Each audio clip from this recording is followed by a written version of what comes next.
everybody. We are in day number 3 of the virtual summit to talk about coronavirus and fundraising.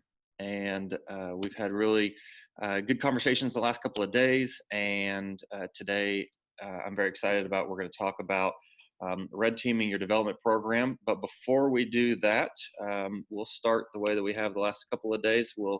I'll lead us in a word of prayer, make a couple of announcements, and then we'll start with some open conversation about a topic that a couple people have raised. And so we talked about it a little bit yesterday, but we'll talk about that some more. And then about 1:15, maybe 1:20, we'll get started with the presentation on red teaming. So we'll start with a prayer. So let me bring up. Today is the Solemnity of St. Joseph. As you probably know, St. Joseph is the patron saint of husbands and fathers, the universal church, unborn children, immigrants, workers, employment, explorers, pilgrims, travelers, carpenters, realtors, against doubt and hesitation, and of a happy death. So appropriate that we would ask for the prayers of St. Joseph today. So in the name of the Father and Son and the Holy Spirit, amen. O St. Joseph, whose protection is so great, so strong, so prompt before the throne of God, I place in you all my interests and desires. O St. Joseph, do assist me by your powerful intercession and obtain for me from your divine Son all spiritual blessings through Jesus Christ our Lord, so that having engaged here below your heavenly power, I may offer my thanksgiving and homage to the most loving of fathers. O St. Joseph, I never weary contemplating you and Jesus asleep in your arms. I dare not approach while he reposes near your soul. Near your heart. Press him in my name and kiss his fine head for me, and ask him to return the kiss when I draw my dying breath. St. Joseph, patron of departing souls, pray for us. God, we thank you for the ability to come together and learn and grow and just have discussions about how we can do our work and how we can continue to advance your mission. We ask that you guide our discussion today. Be with everybody that is with us, be with those who are not feeling well, who are ill, or could not join us. We ask that you allow us to be mindful to those in need, especially. And we ask all this in your name. Amen. Father, Son, Holy Spirit. Amen. Great. So we've had just a quick recap. On Tuesday, we kicked off with just kind of some open discussion. We talked about what people are struggling with, how do you home office, some of the technology, and what's been going on. So a lot of people have provided some good feedback. We've actually started a list of resources and links on our website. If you go to the virtual summit page on our website, petrusdevelopment.com/virtual-summit, I believe, then you'll see a list of resources and links. And so we're populating that every day, every hour. We're going to be adding new stuff there. A lot of it is also in the Facebook group, but that way it'll live on the website for a while, even with people that don't have Facebook or don't access that regularly. So that's there. If you have links, Jim Hastings just sent me a great link or a great article that, so we'll be posting links and articles that are relevant on there as well. So that's just another place to go. On yesterday, we talked a little bit more about home officing, and then Tara led us in a discussion about contacting your donors, communicating with your donors during this time, that it's really important to reach out and, number one, express concern for our donors and our benefactors, show them that we do care. I've gotten emails from just about every store that I think I've ever shopped at in history that's saying that they really care about me. And when Chick-fil-A sends me an email that they care about me, then I should hope that my church and the ministries that I support would be sending emails to me as well that they care about me. So that's just an easy thing. And then Tara said they're taking it a bit further there at St. Paul's at Indiana and making phone calls.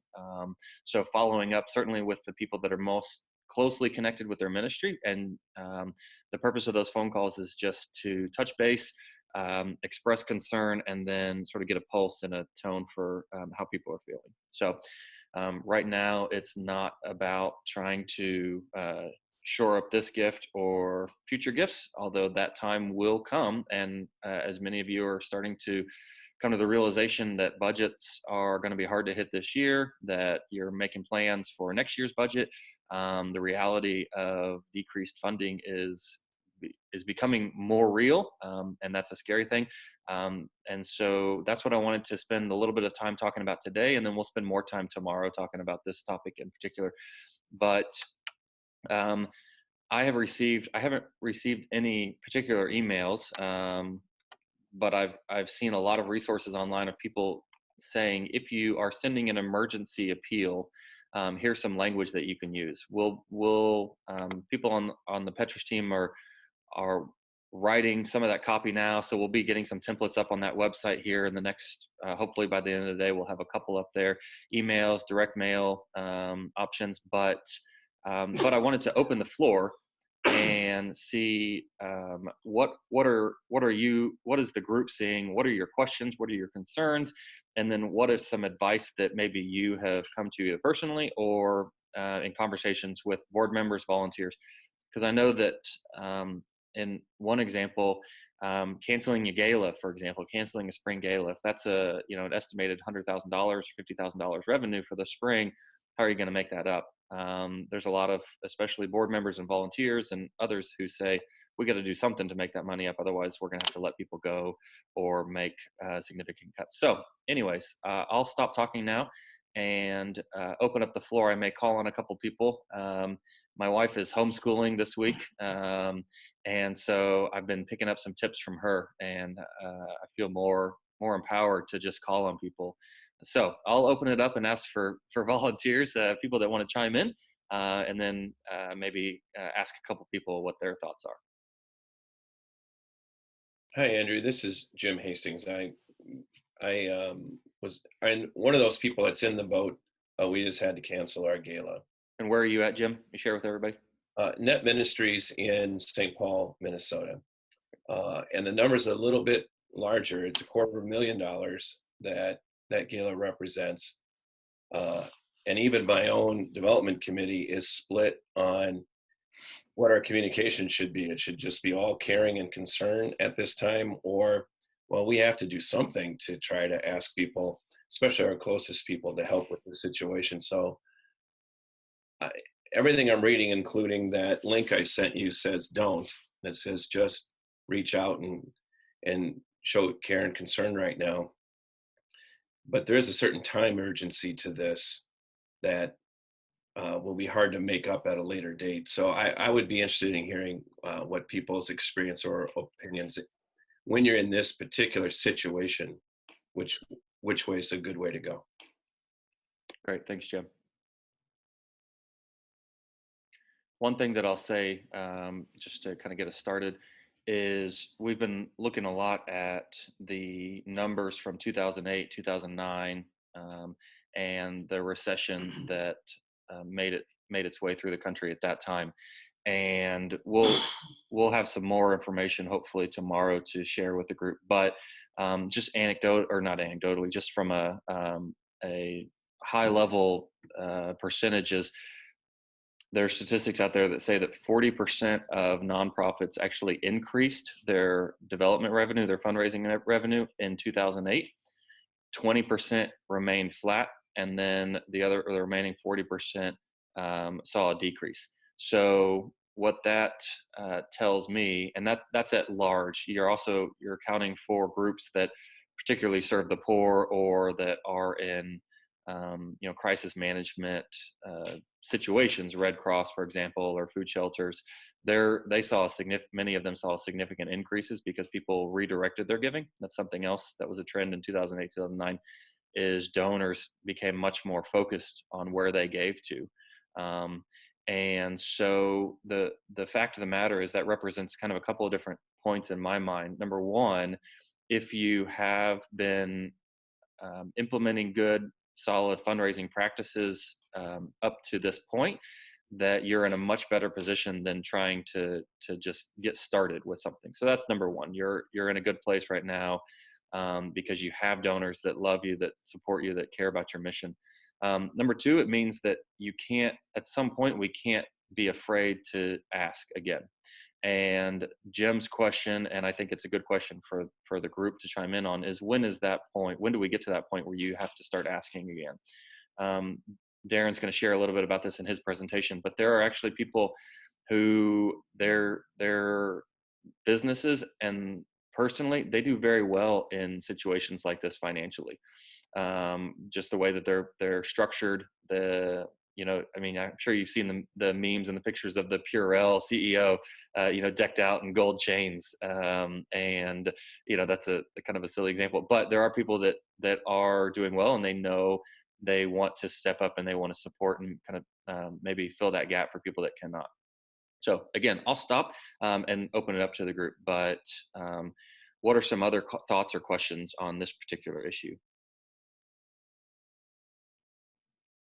A question, Andrew, this is Michelle here at the Duke Catholic Center. A question that I have been thinking about, and I don't know what the answer is, we had just launched a $2 million campaign to do some renovations and additions to a building that we own. And we have a couple of outstanding asks that we made before all this happened. And I'm just not sure when is the appropriate time to reach out to those folks and ask. I don't think it's now, but it's like, when do we start asking again? When do we circle back with folks that we had been in conversations with without it seeming insensitive or inappropriate, or I don't know. Yeah. Frank, I'm going to put you on the spot there at the School of Faith, just because I know that you're sitting there with your camera on. Do you have any thoughts? Are you guys dealing with the pressure from anybody, or internally or externally, from your standpoint? Yeah, so I was pretty stressed throughout the week, and then just trying to figure out what to do, what next steps were going to be. And then I opened the mail yesterday to a $100,000 gift that I thought was going to come in June. And I called the lady to thank her, and she just said, well, I know things right now are going to be really hard for you guys. Our business is doing really well. They're in the logistics trunking company. So for me, that says that, like, there are people out there who love us and really care about the School of Faith and what we're trying to do. And they understand that we're going through a difficult time, and they might not be going through as a difficult time as a lot of people are doing. And I think Jim said it at the very beginning. I overheard him talking about how we shouldn't assume that donors don't want to give right now. So my kind of gut reaction is just to call people and be vulnerable and hear their story, listen to them, and say, when would it be a good time to approach you for support right now? Or when are you even able to talk about that again? I really want to be careful and respectful of that, but our ministry is extremely important, particularly in this time of challenge, to whatever your case is. That's kind of what I'm thinking. It's the hardest thing right now is call reluctance, just to reach out to people and balance the time, and going from 5 meetings a week to whatever. Anyways, that's kind of my first thoughts. Thanks for asking. Great, thanks, Frank. This is Sarah Rose here. I'm one of the Petrus consultants, and I just to piggyback on what Frank just said, go back to your question, Michelle, about when's an appropriate time to go back and ask. I think for a lot of people, they don't even know the answer to that question. And so I think there is something to be said for still reaching out to them and just saying, how are you doing? Are you doing okay? And just leave it at that. And that'll help guide you to know, this person's really struggling with a bunch of stuff.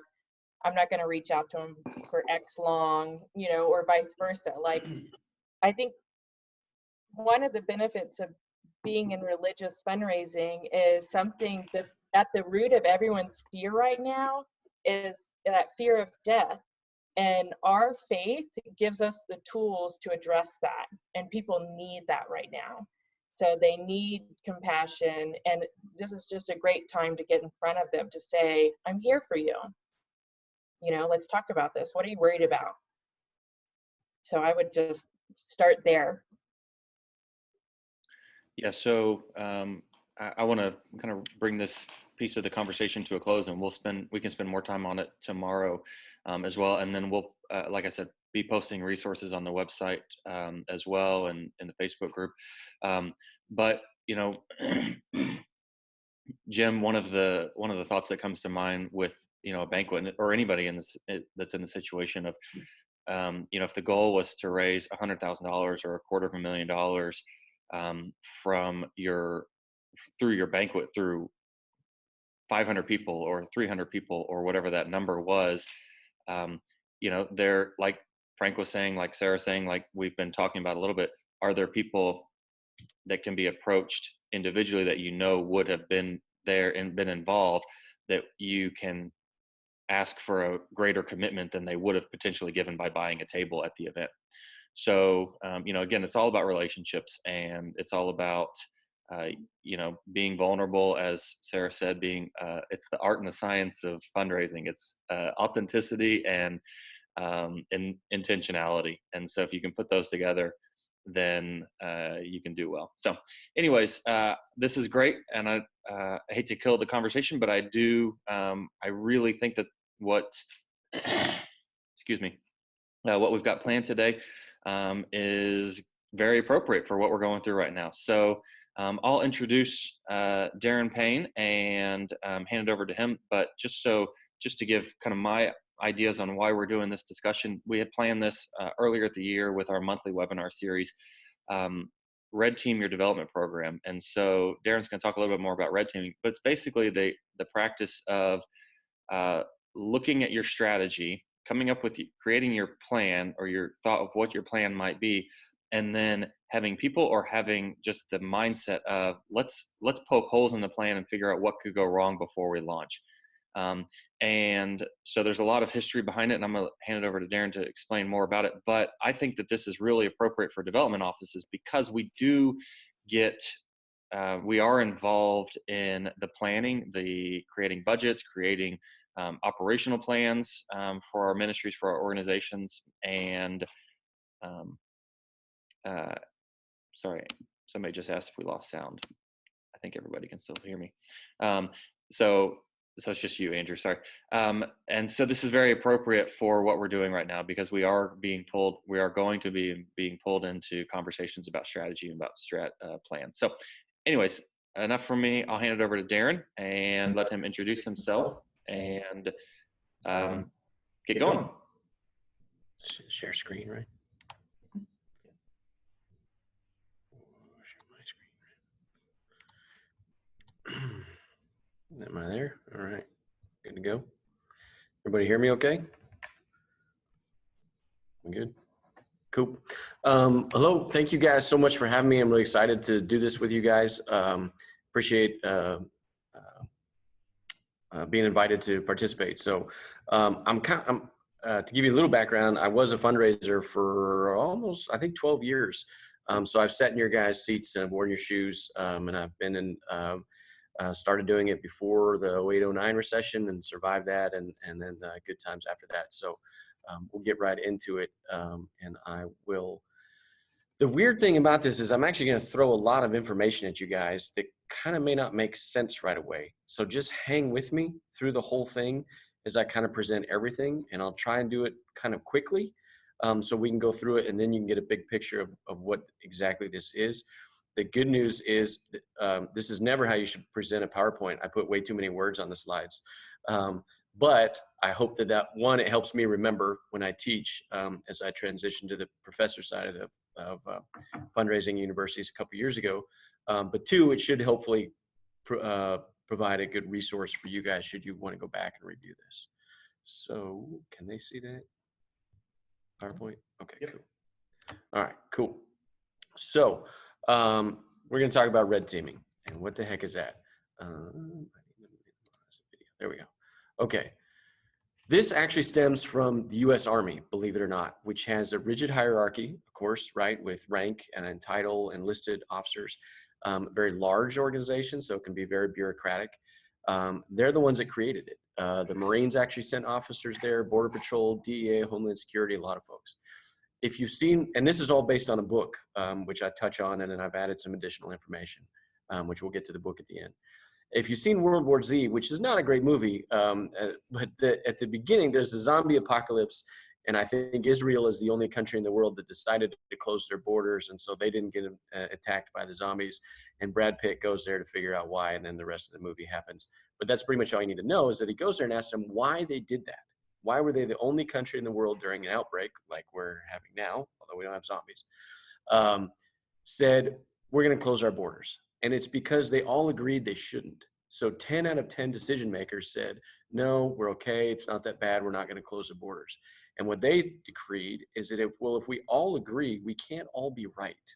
So one person said, we can't do it that way. We have to close our borders. And that's what they did. If you look at 9/11, even going back to Pearl Harbor, right, with our intelligence agencies, they knew something was coming. But had they looked at it a little differently, in all honesty, they might have been able to predict it a little better, prevent some things from happening. This stems from that too. The military changed significantly post 9/11 in how they handle and operate. We're going to talk about Ford and things that they have done. And this actually stems from the Catholic Church. So you guys were first and right in the first place. And it happened in the 1500s, and it actually took them about 80 years to get it as part of a process. But as everyone was seeking sainthood, they actually came up with devil's advocacy and said, well, we actually need to figure out if these things are actually happening, because miracles are being claimed and we're getting way too many saints. Ironically, this was sort of reduced and revoked in the 80s, and we had way more saints after that. So direct correlation there. When Amazon and Google, two giants who are very good at a lot of things, started looking at this, and this red teaming is the author who has covered the business world for decades. He started talking to him and he said, you know what, this sounds exactly like what we already do. So Alan Mulally was the CEO of Ford from 2006 to 2014. We'll get into that a little bit more later, but this is one of the things he said. That is the core of my management system. It's not just about looking at risks, but also looking at the opportunities, building that into operating rhythms of the company so that the senior leadership is continually checking this. Because your competitors are changing. You're never done.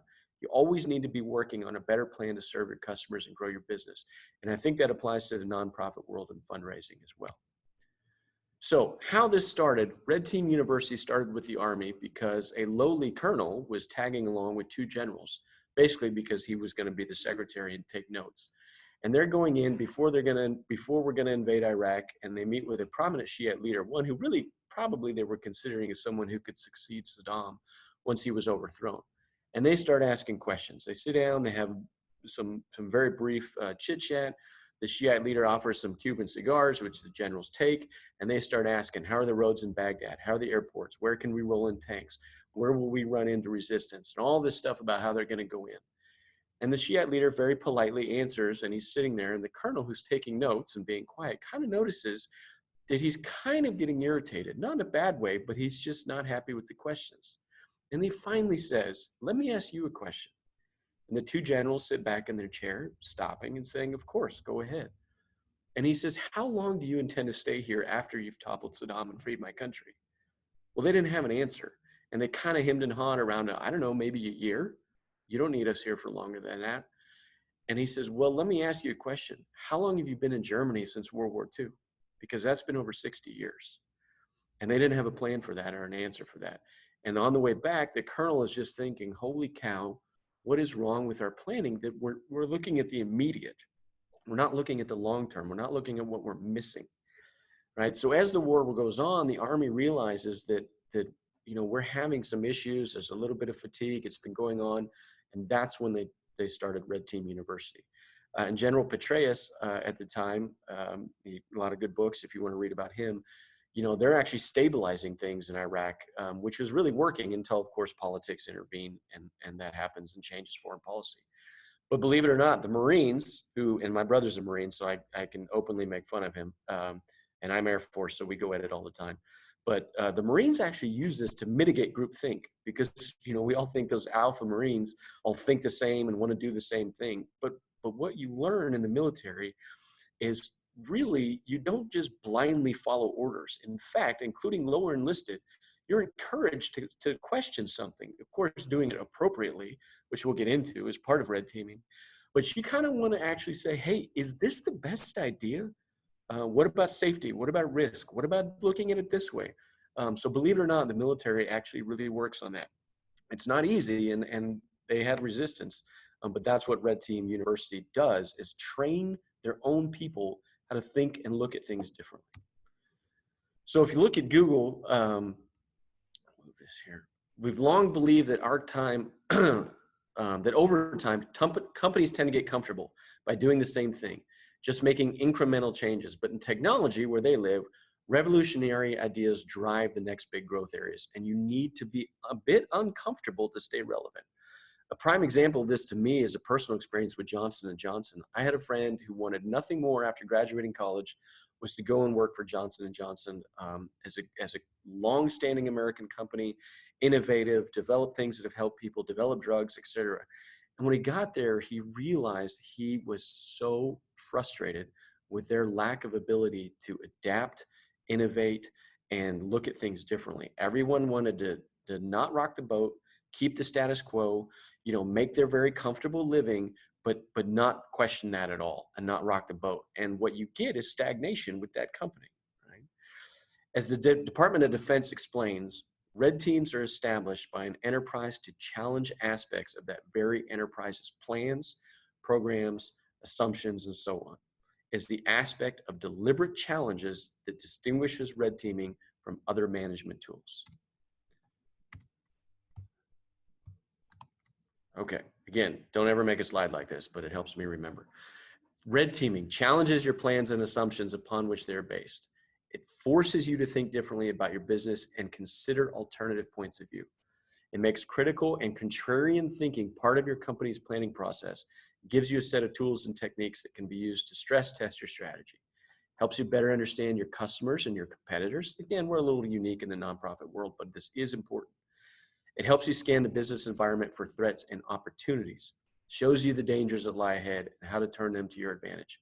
It may make your organization a bit uncomfortable, but it'll help you stay relevant, keep ahead of your competition, and cope with an increasing uncertain world, which obviously we're dealing with day to day right now. All right, embrace the change. All plans are based on assumptions, and all assumptions are based on an understanding that is limited and flawed. Once we tend to make a plan, we tend to blindly follow it because we think, okay, we're good to go. We've got our plan. We're off and running, all right? But each of us, no matter how smart or well-educated or well-intentioned we may be, we're influenced by a ton of cognitive biases and logical fallacies that skew our decision-making and lead us into unintended directions without even knowing it. We're all guilty, and I'll get into that a little bit more. What this does is invade personal and protected ideas, concepts, and teams. Challenging these things is difficult. Okay. If you work in an organization, perhaps now, perhaps before, you may have been encouraged to read the book Good to Great by Jim Collins. It came out in 2002. Now, there's a lot of good lessons and things in this book. However, how many of those companies featured in his book are still in business? Because a lot of them are not. Right? The average lifespan for a Fortune 100 company in this country is about 30 years. That's how long of a run you can plan to be really successful before someone else is going to hinder your business, right? And Collins actually had to write a follow-up book in 2009 called How the Mighty Fall. He said, when institutions fail to distinguish between current practices and the enduring principles of their success and mistakenly fossilize around their practices, they set themselves up for decline. Basically, if you remain stagnant, it's going to hurt. All right, Apple's motto is literally think different. And when they pushed Steve Jobs out, he went and started Pixar and then sold it back to him for $1 billion and came back to Apple because they needed his help. What he realized is they were a mess. Apple was all over the place with all these different computers. It was not streamlined. They didn't make sense. They couldn't distinguish which was better than the other, right? And he straightened them out by simply saying, what are you guys doing? Right? Because not only could he find holes in the plan, he also found they didn't have a great plan. Okay, so come back to Ford. Ford's on the brink of bankruptcy, right, in 2006, even before the recession. And they hire Alan Mulally, who was pretty high up at Boeing. And General Motors makes fun of Ford, saying this guy does not know how things work in the auto industry in Detroit. And GM was absolutely right. Okay, there's only 2 car companies, American car companies in this country that haven't declared for bankruptcy. One of them is Tesla, and that was close. The other one is Ford, and that was close, which we'll get into. All right. What Mulally couldn't stand, and this is something I wholeheartedly agree with, is he couldn't stand the answer because we've always done it that way. Ford had gotten stagnant. They had stayed the same, and it was hurting them tremendously, which is why he went on to become so successful. All right. Red teaming. Here's what it is. It's not a challenge to leadership. It empowers leaders to make better decisions. Red teaming is not a substitute for planning. It does not make the plan. It makes the plan better. It's not an excuse for inaction. It's not cynical, right? It is not about reducing mistakes or mitigating risks. Okay? It's not just for leaders. It's not just for running armies or corporations. All right, so if you've seen The Matrix, which by now is actually becoming a bit of a dated movie, and when I teach this to students, most of them haven't even heard of it or seen it, which is a little depressing to me. All right, but you can take the red pill and see how the Matrix really is, or you can take the blue pill and continue to live in your world that is not really real, and you just keep going, right? But here's the thing: our brains cut corners and take shortcuts. It's good for survival. It's very bad for complex problems. All right. There's 2 processes we use to make decisions. One is instinctive. That's where you touch a hot stove, you know it's hot. All right. You touch ice, you know it's cold. You see your mom and you know who that is. All right. System 2 is way more sophisticated. All right. That's your associative thinking. It does not know things intuitively, but can figure them out. Right. It's a little slower, requires a great deal of effort and attention to properly function, but the results are worth it. Prime example, if I ask you how many letters are in serendipity, you can probably figure it out. But right now, some of you are probably counting on your fingers or thinking how many letters are in serendipity. Can I spell serendipity, right? That's your associative thinking, and you have to kind of figure it out and think through it. Unfortunately, all of us people are very lazy, okay? We make really hard decisions based on that instinctive thinking, all right? There's an endless list of biases that we're unaware of. I can spend an hour going through them, and I actually do that with college students, right? And a large chunk of the book talks about all the different biases that we have that we're usually not even aware of, okay? Which is why red teaming is so helpful. Group think, which is very common in organizations. You got small cohesive groups, you've got leadership, whatever it may be, group think can lead to problems. If we all think the same, all right, as in the movie World War Z episode comment, right? If we all think the same, we're going to make a mistake, right? And it's really hard, usually, to be that one who stands up and says, wait a minute, are we doing it the best way? Is this right? Is this the best decision? Most people are afraid to ask those questions, right? That's what red teaming is for. All right, so how do you start?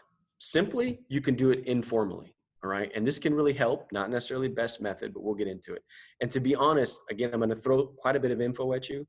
You guys can go back. You can look at these. I'm not going to go into detail of each and every one and how to do it, which may be kind of frustrating to you. It was frustrating when I read the book. But if you kind of look at the big picture, you can go back and pick and choose what works for you and your organization. Right. So you can literally informally do it. Take your plan and start finding holes in it. Start seeing what's wrong with it. Okay. You can red team from the outside. If you've got other organizations, people you can hire to bring in just to do that. If you're small, that's probably not really in the cards. Facilitated, that's where you train people in this and you work with your leadership team and mitigate groupthink. Ad hoc, train people, use in-house leader. The in-house leader assembles team to analyze strategies, plans, problems as needed. Dedicated, you can have a group of people that are dedicated just to red teaming, right? This is a permanent standing team of dedicated analysts trained in red teaming tools and techniques. Obviously, cost and space will be factors in how you want to do this. Typically, you want to have about 5 to 11 people. Now, again, if you're smaller, you probably don't need that many, but a few more brains is always going to be a good thing.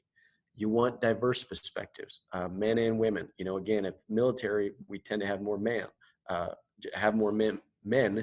in the military. But you still want to include women in your red teaming, of course, and it doesn't have to be an equal ratio. So, if it's, and I don't know the number, say it's 7 to 1 men to women in the military, in your red team, you still want to have 50-50, right?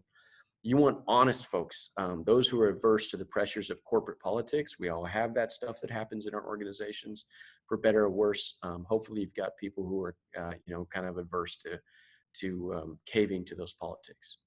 You want people who are smart, imaginative, inquisitive, analytical, strategic, logical, self-aware. This is a really good one too. And I don't want to just throw it in there, kind of aware of who you are, good, bad, or indifferent, which we'll get to at the end.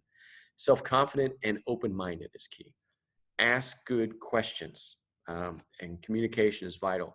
There's a company outside of Stanford University called IDEO, which is really fascinating because they basically develop all different types of products for companies. Including, they worked for Apple. They worked for. They came up with the thumbs up and thumbs down for TiVo. They've come up with new shopping carts, all these crazy things. They don't just hire MBAs, right? They have anthropologists that work there. They have musicians that work there. They don't want just engineers. They don't want just marketing people. They want all different types of people. So when they develop a new product, it's not just an engineer who says, well, you should be able to use it. You should be able to make this work. No, they want somebody who has no background in engineering to say, oh yeah, this is simple to use. There's a couple of good 60 minutes pieces on the company IDEO. You can Google them, YouTube, whatever. But it's worth looking into and kind of how they operate and create things. Now, if you have that person, first of all, picking the right leader is critical to your red team. So if you're going to put together a team, really put some thought into who that person is that's going to lead it. And if you kind of have that person in your organization that is always kind of asking questions or maybe rubs people the wrong way, or is just a little abrasive, awesome. Use that person. They have a new job. Okay. Put them on your red team, right? Because that's actually a strength. That's a really good thing of someone who says, well, why are we doing it this way? And again, we'll get into a few rules with that, but you can use that person. Okay. Now, again, if you haven't heard of the Matrix, you probably don't know about New Coke. All right. If you went to business school or marketing, I hope you've heard about New Coke and what happened. But here's the little bit different part of the story. Okay. Coca-Cola is an American classic, right? And Pepsi's this new up and comer, and they're trying to figure out how they can take market share. And if you take a blind taste test, honestly, most people do this. If you're a wine drinker, honestly, they can blind taste test you, and we're not really good at deciphering. And you might not know the difference between a $3 or $4 bottle of wine and a $25 bottle of wine, because we're just not good at that. So if it's blind, now it has to be a blind test. Okay. So Pepsi says, all right, our product's actually really good. And when we do blind taste tests, people pick it over Coca-Cola. All right. So they start slamming that out with marketing and said, take the Pepsi challenge. In a blind taste test, you'll take Pepsi. And Coke actually kind of freaks out a little bit, okay, because the Pepsi data was correct. So Coke says, okay, we're going to make a new product. We're going to revise our 120-year-old, secret recipe. And we're going to make a new Coke. And they go to work and they come up with it and they start testing it. And they're testing it and testing it and testing it. And it's coming out to be better than Pepsi in a blind taste test. Now, here's the important part of what Coke missed altogether. In their taste tests, rarely did they ask how people felt about Coca-Cola changing from Coke Classic to New Coke. And there were some very clear red flags as 10 or 15% of those people got really emotional and fired up saying, don't change my Coke. Now, Coca-Cola said, well, really, it's about 10% of people who we think will lose if we change our product, and we'll win back 5%. So, okay, so we got 100% of our Coke drinkers. If we lose 10% because we change Coke, we're going to get back 5%, but we're also going to claim back those people we may have lost to Pepsi. Right? Makes sense. The problem was Americans did not want an icon of Coke Classic being changed. That was the downfall. Millions of dollars in product testing, marketing, and all that stuff. And people came out and said, I don't want you to change Coke, not because it tastes better, but because I love Coca-Cola. It's an icon. It's part of, it's Americana. Don't change it. And that's what they missed altogether. So had they red teamed that and picked up on those people who were saying, wait a minute, I like your new product, but don't you dare change it because I'm not going to buy it, right? They missed that altogether had they red teamed a little bit. All red teaming begins with a problem, but not all problems require red teaming. Now, here's where we are today, and this is important. Don't red team when an enemy is in the wire. What that means is If I'm in a military base, right, and I'm in a foreign country, and the enemy actually gets on the base, that means they're inside the wire, okay? It's too late to red team. It's time to act. Now, that's kind of where we are today. With everything that's happening and things that are going on in the world, all right, there are people that, you know, a lot of blue collar being impacted, people losing jobs. On the flip side, there's also a lot of people who are capitalizing on what's going on in the stock market and making a lot of money, especially if they're in it for the long haul, which is the next 6 to 12 months. You know, there could be massive gains in wealth with things like that. So your donors that do have deeper pockets, I think as Andrew touched on earlier, it was maybe just the conversation he and I were having beforehand. Believe it or not, you are going to have some people that really come out of this ahead. Okay. And maybe they don't want to brag about it right now, but as development officer, your job is to go out and have these conversations when appropriate. It also means don't be tone deaf. And again, I think this is what you guys are working on now. You know, you want to inform donors, hey, we're here when you're ready. And just think of us whenever you feel comfortable making donations, things like that. But now is not the time. If you're kind of in panic mode or strategy mode, that's not when you need to red team. You're coming up with a new plan. Once you have that plan, that's when you want to red team, which is what the next bullet says. Red teaming starts after a plan has been created, but it's before it's approved and implemented, all right? Once a decision has been made, red teaming is over, right?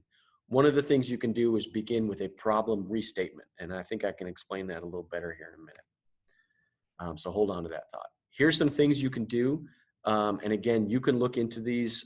You can find some stuff online. If you get the book, which I'll show you at the end, there's a lot of things of how to do it. There's a think, write, share. A lot of this requires active listening. You can't react and have bias. It's kind of an anonymous way to do it. It gives everybody in the organization equal weight in terms of what they're saying and what they think. 1, 2, 4 all is another way you can do it. And here's some really good questions you can ask. How could this plan fail? Why haven't we been able to achieve this goal? Where's the weakest link in our efforts? Who has a vested interest in killing this initiative? What's the biggest threat to our strategy? Again, here, another anonymous feedback, which again, I think is really good because some people just aren't comfortable speaking up. And 2, sometimes we don't give credence to maybe younger or newer people in our organization, and they often have great ideas because they'll say, why are we doing it that way? And that's a golden opportunity. So what's the biggest threat to our strategy? Which goal are we most likely to miss? Which of our business units are you most concerned about? And then you rate your answers. And there's some others, dot voting, fishbowl, TRIZ. TRIZ is an abbreviation for a Russian plan that kind of has to do with Russian roulette, if I remember correctly. I recommend looking into it. I remember being kind of fascinated and terrified by that one, but it had a couple of good points. Yes and is another game you can play, having a circular response, literally, you know, kind of being in a circle and talking through it. And again, I'll get to a couple more that I think can be more hands-on for you guys. And you can use parts of these or you can use them together. One thing that's important is that red team has to check the assumptions at the door, right? Literally leave your assumptions outside of this. You can't rely on those biases and those assumptions because that's going to wrongly influence you. Okay, if anybody's a history buff, the Battle at Gettysburg was actually one of the turning points in the Civil War. And on the side of the hills, we had your Army or Air Guard now, you've got your part-time soldiers. Okay, there were a group of militia, man, I'm blanking where they're from. I think they were from Maine, and they were led by a professor, okay, not a general who had gone to West Point and was classically trained in war tactics. This guy was actually classically trained on English literature. Right? And they were on the side of the hill at Gettysburg. And they said, if we lose the side, okay, they'll get behind us and we'll lose this battle. And they started running out of ammunition. And they thought, oh my gosh, we're running out of ammunition and we can't lose the hill. And we're on the side of the hill and we can't lose it. So what he does is he tells the regiment, fix bayonets, we're going to charge. And they charge at the south and it caught them completely off guard, kind of panicked. And they fix bayonets and they run down the hill and they drive the South back. And it was a huge swing to not only that battle, but the Civil War, simply because a professor said, we can't sit back and rely on us, wait for us to run out of ammo. We'll be overrun. We're going to charge right at them. And it completely worked. Creative thinking is a separator in business, including nonprofits.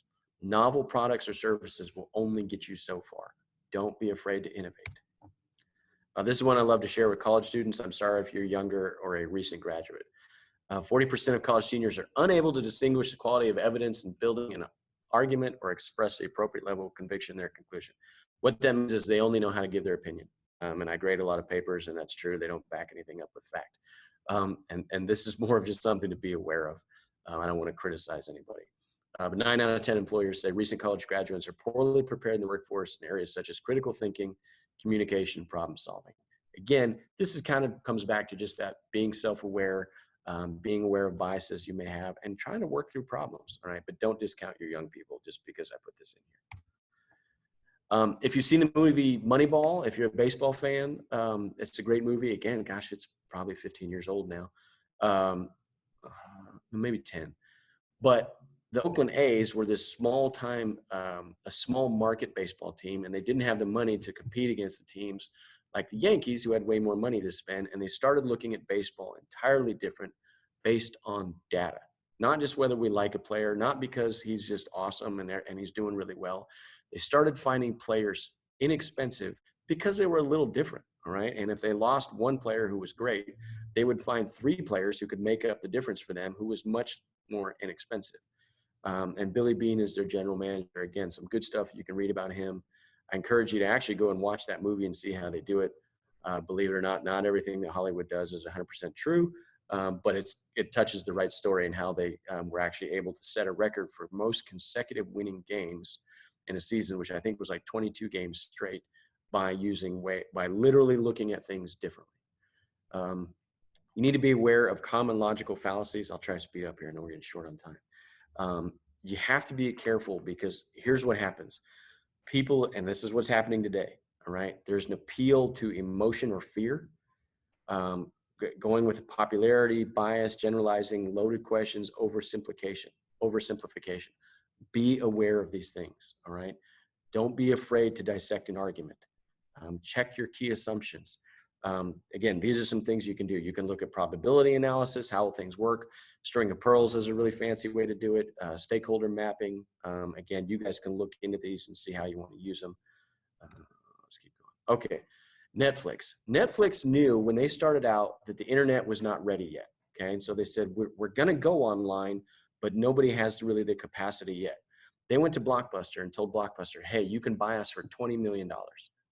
And they said, we'll help you go online. We'll take Blockbuster online. Blockbuster laughed him out of the building. A year or two later, Netflix come back and said, okay, you can buy us for $50 million because we're trending up. We could sure use your name brand and all your stores and everything. You can buy us for $50 million. And they said, no way. Blockbuster is long gone. Netflix, I think, is worth $20 billion today, if not more. I think that's a 2015 number. The reason Blockbuster, like Coke, didn't want to acquire Netflix is because 65% of Blockbuster's revenue came from those late fees they would always charge you. And they didn't want to give up their late fees. And then they went out of business. So not a great way to evaluate your business, all right? Again, some different things you can look at. 4 ways of seeing, outside-in thinking.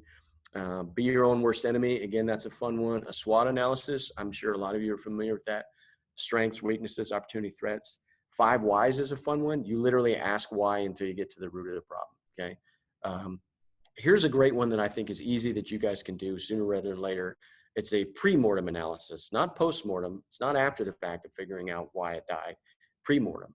Take your plan and determine, assume that it already failed, and then figure out why. That's a fun, actually a fun way to do it. Coming back to Ford, Lehman Brothers, right before the 08-09 market crash, said some prime mortgages are not a problem. Literally about a month before that, Ford's economists were smart enough to say, hey, this is wrong. Something is off. Something is wrong. And Ford got out of subprime mortgages, and that is literally what kept them from going bankrupt in 08 and 09, even though it was a really close call.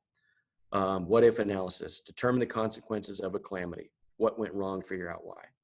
Again, us versus them. This one's really helpful if you have long-standing disagreements in your organization. It's also helpful for planning long-term goals. Again, we touched on devil's advocacy, but that's essentially what we're doing, and prove the reasoning behind the scenario. Okay. This is not necessarily searching for the right answer. It's simply proving that the current solution is wrong, right? Innovators and entrepreneurs, they like to buck the trend. That's a great thing to do as you're making a plan, is look at things the other way. There is a right way to red team. It is art and science. Additionally, know when to stop. Okay? Don't red team things to death. A couple examples I think that will help kind of paint the picture. McDonald's, who's done a lot of great things, has had some blunders over the years, and one of them was an Arch Deluxe, was a fancy burger. It cost a little more, had a fancy cheese, a pepper bacon, all this stuff. Nobody goes to McDonald's for a fancy burger, okay? They want their Big Mac and their big thing of fries, all right, and move on. That was a huge blunder. As people were moving into the tablet arena, Hewlett Packard wanted to get into that and bought Palm, I think for $1.2 billion, because HP had money to burn. And they came up with a tablet that the media was not allowed to touch when they unveiled it. It was a huge disaster, to which they later sold Palm for such a small amount, it was deemed not to impact HP or the company that acquired it, right? So huge mistake in how they went about it. Begin with a problem restatement. Here's what taxis missed with Uber and what Uber did. Uber said, we don't have a taxi problem, we have a ride problem. Why don't we just give rides a different way? And taxi companies almost became obsolete overnight, all right? The US military actually did an exercise in the Middle East, and they took some people internally and made them the bad guys. And they said, okay, you guys are these different countries. How would you handle attacking the US military? And they did a war game. The Americans who pretended to be the bad guys were so effective that the US military kept changing the rules, and the general they put in charge of the bad guys ended up resigning over it because he was so effective at actually taking down US military operations that it alarmed us to the point where we didn't think it would actually be true. Okay, I think we're getting close to the end here. I'm trying to wrap up. With your red team, okay, be realistic. Provide a concrete action plan. Make it measurable, all right? That's an important element. Flag signposts of change, stick a flag in how you're gonna change and what you're gonna do differently. Be sure you're offering solutions. Identify constraints and limitations, because we all have them. Describe the methodology of what you did to red team that plan, okay? Include sources and supporting evidence. Communicate effectively. Leadership has to use the red team's findings. You don't have to adapt everything they say, but they have to consider what the red team is presenting in the plans. All right, for that person who may be a little bit prickly, keep in mind, don't be a jerk. This is not just being, contrarian for the sake of being a contrarian. It needs to be effective and produce something that can actually be helpful. Red teams must have top cover. What that means is leadership has to back them up, all right? They have to have the ability to ask tough questions, challenge people's plans and ideas, right? It only works if you let it. Don't red team things to death. Red team your red team. That just means check up on yourself. Have some other people check up on them, okay? You don't always have to be right. This is important, but you can't always be wrong. Be sure you don't give up. And there's the book right there. Okay, I think I did it in time. Hopefully that wasn't too horribly boring or monotonous. Okay, well, thank you very much, Darren. We really appreciate that. We're getting some people that are saying great presentation, wonderful presentation. So talking about kind of how we can apply this to what we've been talking about this week and what we're all going through. Some of my questions that came out of this is our response to the issues and the questions that people are going to be raising as a result of this, the change from the coronavirus, is the best response the first one we come up with? Okay, that's an easy question to think. Well, is it not? How do we red team that? How can we red team our plans for the year? So as Darren mentioned, crisis mode is not the time to red team everything. Sometimes you just have to act, you have to respond. But if you're getting a lot of pressure from a couple of different people or groups that are telling you we have to do this or don't do this, then is it valuable? Is it worthwhile to take some time, take a step back, and then assess what are the pros and the cons of each of these different suggestions that are being made? I really liked what Darren was saying about the 5 whys. You can 5 why things to death. My 5-year-old does that. She 5 whys me and my wife to death every day. But we can learn a lot from her, right? So, well, why would you, okay, we're going to, so like, for example, let's take the example of canceling the gala and then, creating a virtual auction or a virtual gala in response to that. So why would you do that? Well, it's going to raise more money. Why would it raise more money? So just going through that process can be a valuable experience. And then who on your team or close to your organization can be your red teamer?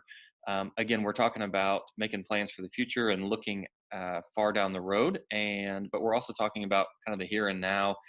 And if there's major decisions that are going to be made that are going to affect your development program or your organization, your ministry long term, it's probably worthwhile to put a group together that can talk about it, that can assess it, and where not everybody in the room is going to say, I agree, that's a brilliant idea, right?